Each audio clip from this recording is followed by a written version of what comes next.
Hi friends, good evening. నాకు చిన్నప్పటి నుంచి ఒక డౌట్ ఉండేది.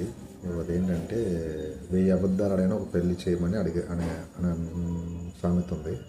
ఆ సామెత నిజంగానే 1000 అబద్ధాలు ఆడి ఒక పెళ్లి చేయమంటావా, లేకపోతే ఎందుకంటే ఈ రోజుల్లో మనం ఒక్క అబద్ధం అన్నా కూడా పెళ్లి పెటాకలైపోతుంది, లేదనుకుంటే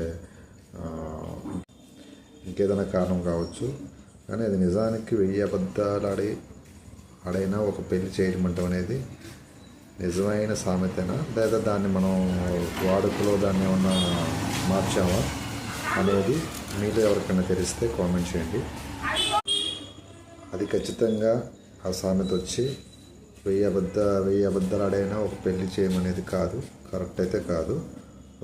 నాకు తెలిసిన సోర్స్ వచ్చి 1000 మందినైనా అడిగి ఒక పెళ్లి చేయమని, లేకపోతే 1000 మందినైనా ఒప్పించి ఒక పెళ్లి చేయమని చెప్పి అనేది సామెత అని కరెక్ట్ అర్థం. అది ఈ మధ్యన తెలిసింది. మీరు కూడా ఈ సామెతని చాలామంది దగ్గర వినే ఉంటారు.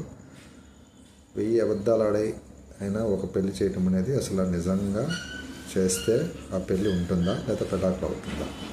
సో దీని గురించి మీ స్పందన కామెంట్ రూపంలో తెలియచేయండి. Please subscribe to our channel. To discuss ఈ విధమైన సామెతలో మనం రోజు డిస్కస్ చేద్దాం. Thank you for watching.